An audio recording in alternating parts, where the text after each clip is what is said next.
Today's a big day, doing a lot of work on the Miata, so let's just jump right into it.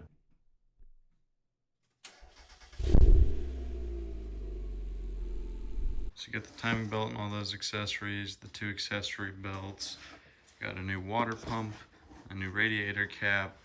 We got two camshaft seals, one front main seal, valve cover gasket, brand new radiator hoses, and the Koyo Rad radiator. We're gonna go ahead and release all of the old coolant.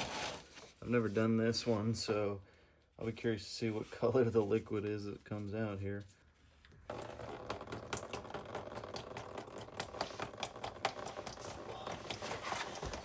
Remove the top so it flows a little better.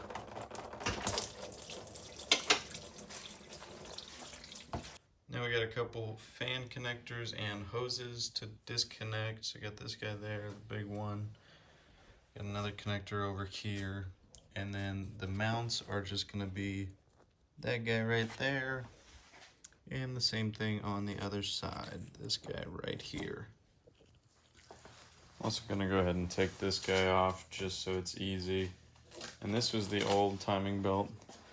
So it was put on at 164,000 miles. We're at about 220 now.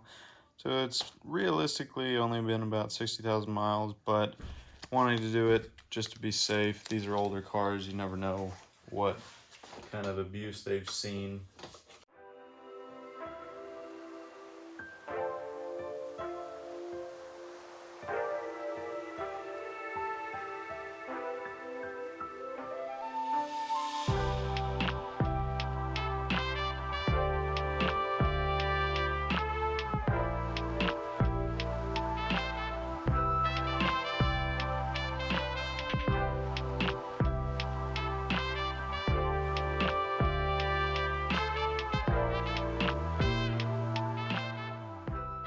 The tools we're gonna need for this one, just some pliers to get these guys off, the screwdriver to get the hose clamps off, the flathead to get the electrical clamps off, and then a 12mm socket to get the mounts off.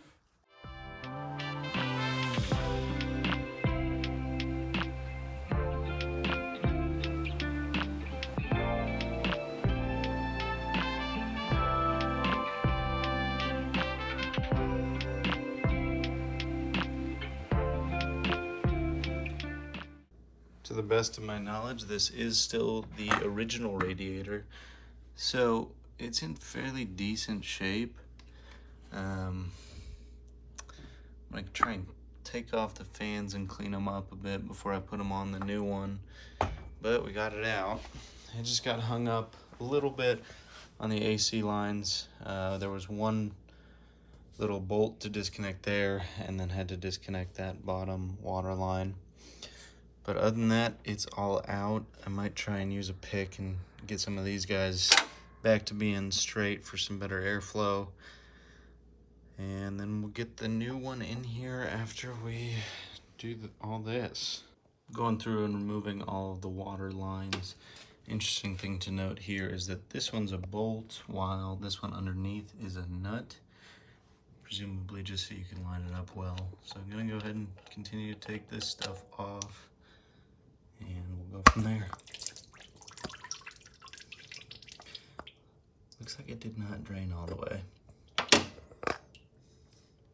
There's our thermostat. I'm gonna replace that guy as well, and then that seal or gasket has seen better days, to say the least. Good Lord. If we look closely here, it looks like whoever did this job last just put a ton of sealant in here. And so I'm really struggling to get this gasket out. And it also makes me wonder if they ruined the mating surface on this guy. So I may have to clean that up. See if we can get it back on there without it leaking. I got that as clear as I could, just because I'm worried if I go any more, I'm gonna just scratch the heck out of it. So that's gonna have to do. If it doesn't work, I guess we'll have to go back and put some sealant in. But now I'm gonna loosen up everything on here. Water pump pulley. There's supposed to be a bolt in here that I should be able to access, but yeah, it's right there. But because of the angle of the pulley, I don't think I'll be able to access it, so we'll see. I also wanted to point out, look how much built up crap is all over this. Once we get this a little more taken apart, I might take just like soft bristle scrub brushes and some degreaser and try and clean all that up, because that is disgusting. Cover gasket next. So I've got to remove all the spark plug wires. This guy, and then go sort of in a butterfly pattern to get these off. Do that on time lapse.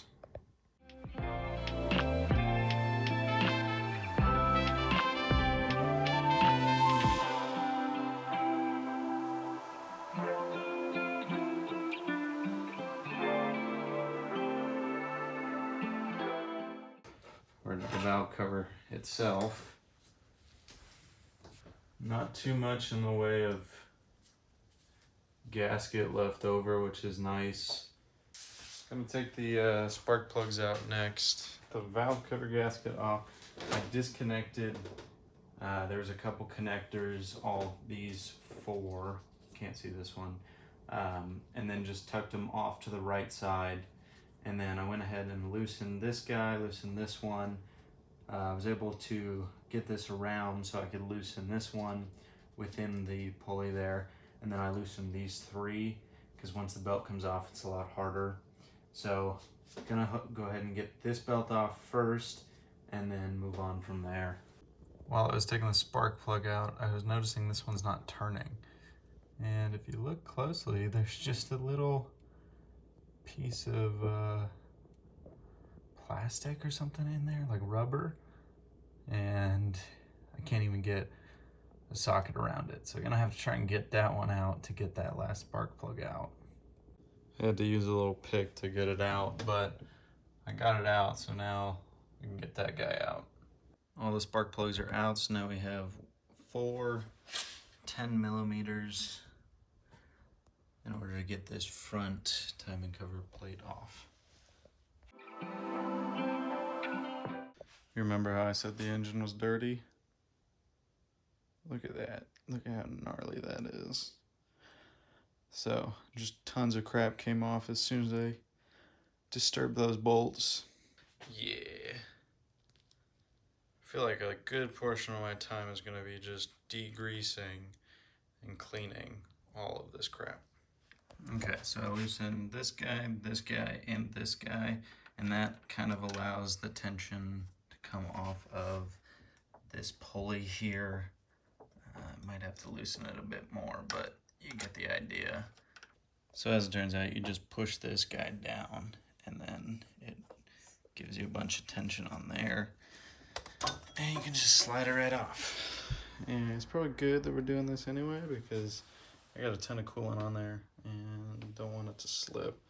So I'm gonna have to do a lot of cleaning before I reinstall some stuff. Next one's gonna be really fun to get to. We've got that 12 mil right at the top there. And we're gonna have to take that one off, and then let's see if we can even see it. There should be another tensioner on the back of the alternator shoe. It's gonna be like way down there. We'll see how this goes. I'm in a bit of a pickle here because that is the bolt that holds it in place, and it's already starting to strip. The only thing I can put up there is a 14 mil box end wrench, and it's hardly enough room for anything else.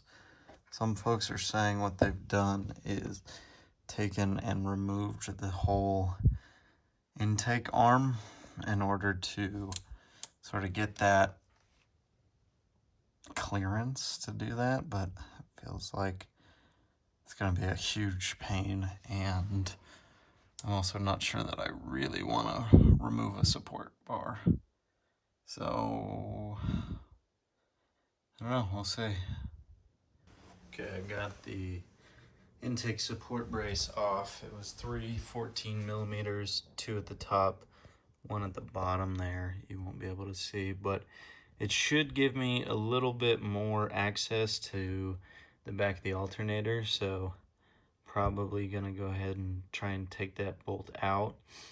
And then I'll probably just end up replacing the bolt, so I'll take the alternator out entirely. Just gonna make this project take a little bit longer, but in the case that I gotta do anything over again, I don't wanna have to deal with a strip bolt again, so.